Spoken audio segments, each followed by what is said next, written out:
It was a quiet Sunday evening. The sun was setting, and a warm light filled the living room of Pastor Lovy Elias' home.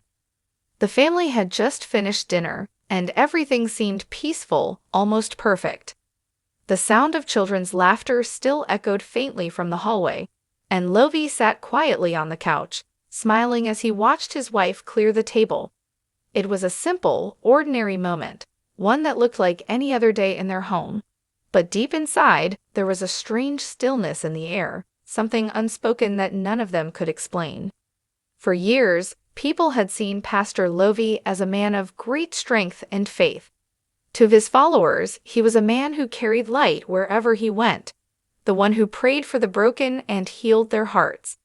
But tonight, that same man looked different, quiet, distant, as if something heavy was resting on his mind. His wife noticed it too. She looked at him from across the room and saw a sadness in his eyes she hadn't seen before. There was a letter on the table beside him, a letter that had arrived earlier that day, one that no one had yet opened. It had been sitting there for hours, untouched, almost as if everyone in the room was afraid to break the silence. The moment was calm, but underneath that calmness, something was about to change. For years, the Elias family had been known as a symbol of love and faith in their community. Every Sunday, the church would be filled with people who came not only to listen to Pastor Lovy's sermons, but also to see how beautifully his family lived in harmony. His wife, Mary, was always by his side, gentle, calm, and graceful. Their children, David and little Grace, often played near the front rows, making everyone smile. From the outside, they looked like the perfect family, one that every believer dreamed to have. At home, their life was simple. Mornings began with prayer, and evenings ended with laughter around the dinner table.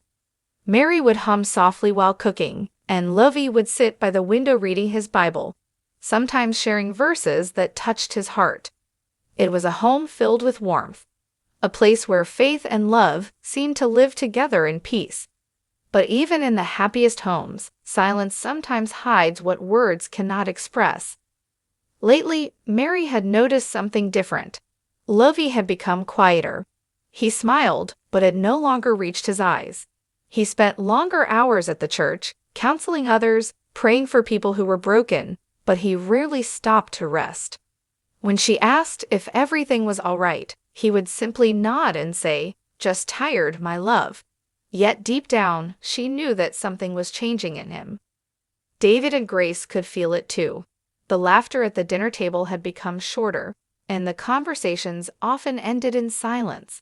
The children didn't understand, but they could sense the weight their father carried. He was there, but somehow he wasn't. Still, the family tried to hold on to their routine: prayer before sleep, small moments of joy, smiles that covered unspoken worries. They didn't know that this peace they were holding on to so tightly was only the calm before the storm. Life was about to shift in a way none of them were ready for. That unopened letter on the table, the one everyone kept ignoring, held the truth that would soon bring tears to their eyes and test the very faith they had always preached about. As the days passed, that peaceful image of the Elias family slowly began to fade.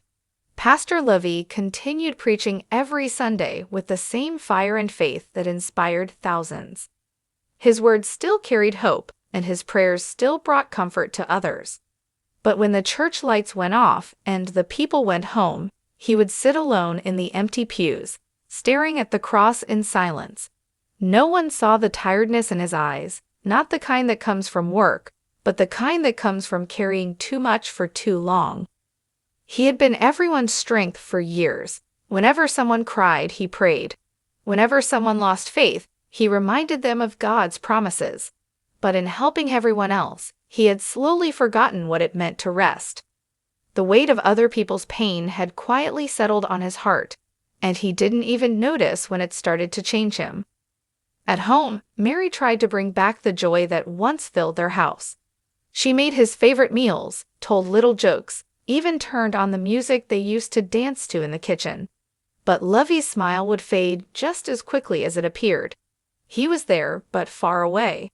lost in thoughts he never spoke about. She wanted to ask him what was wrong, but every time she tried, his gentle answer stopped her. Everything is fine. Late at night, when the children were asleep, she would find him sitting quietly by the window, holding that unopened letter. Sometimes he looked like he wanted to open it, but his hands would tremble and he'd put it back down. She didn't know what was inside, but she could feel that whatever it was, the distance between them grew silently, not because they stopped loving each other, but because they were both afraid of the truth. Mary feared what the letter might say, and Lovy feared what it might do to his family. He prayed harder every night, asking God for strength, but even his prayers began to sound more like whispers than words. The family still smiled when people visited. They still went to church together. But behind those smiles, a quiet struggle was unfolding, one that no one could see, and one that would soon come to light in the most heartbreaking way. It was a quiet evening, the kind that usually brought calm to the Elias home. The children were playing in their rooms, Mary was tidying up, and Pastor Lovy sat staring at the unopened letter on the table. His hands hovered over it for a long time, as if touching it might change what was written inside. The silence of the house made the moment feel heavier than usual. Finally, with a deep breath, Lovy opened the envelope. Inside was a letter from a distant relative, one he hadn't heard from in years. The words were simple, yet they carried a truth that shook him to his core. The letter revealed a family secret, something that explained years of hidden struggles, small misunderstandings, and the distance that had slowly grown between him and his loved ones. Mary saw the change in his face immediately. His eyes filled with tears, and for the first time in weeks, he couldn't hide his emotions. He called her to sit beside him, and together they began to read the letter out loud.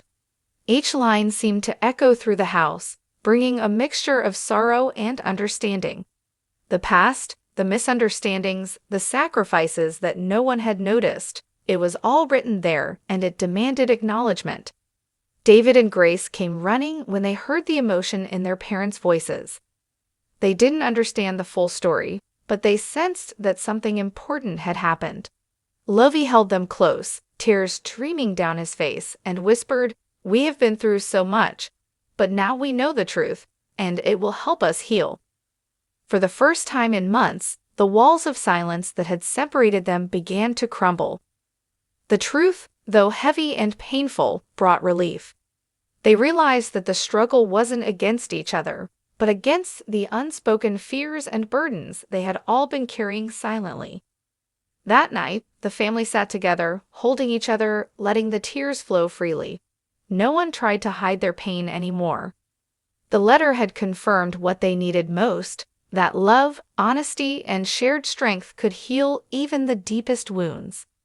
The house was silent except for the sound of soft crying. Pastor Lovy, who had always been the pillar of strength for so many people, now sat in the middle of his living room, tears rolling down his cheeks. For years he had held everything inside, the worries, the exhaustion, the fear of failing his family.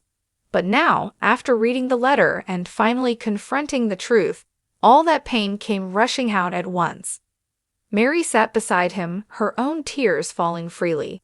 She reached out, holding his hand tightly, as if to tell him that he didn't have to carry everything alone. "You've always prayed for everyone else," she whispered, "but today, we need you here with us." Her voice shook, but there was strength in her words.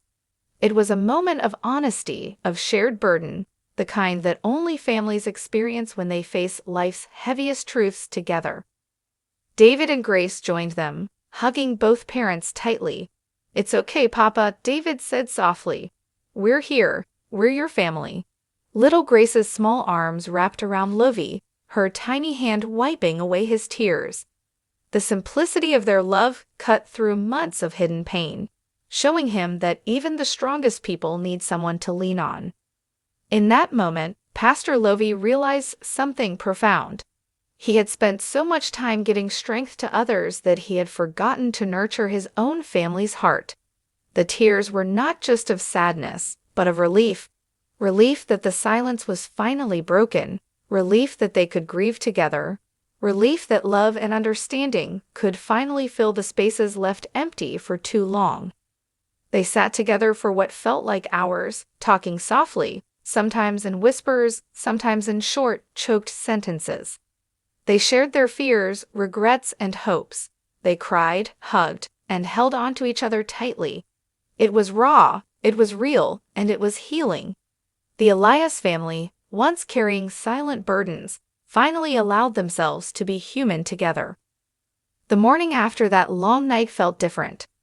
The sunlight streamed gently through the curtains, painting soft patterns across the living room, where the family had spent hours holding each other. There was no laughter yet, no hurried routines, just quiet, thoughtful moments. But in that quiet, something had changed.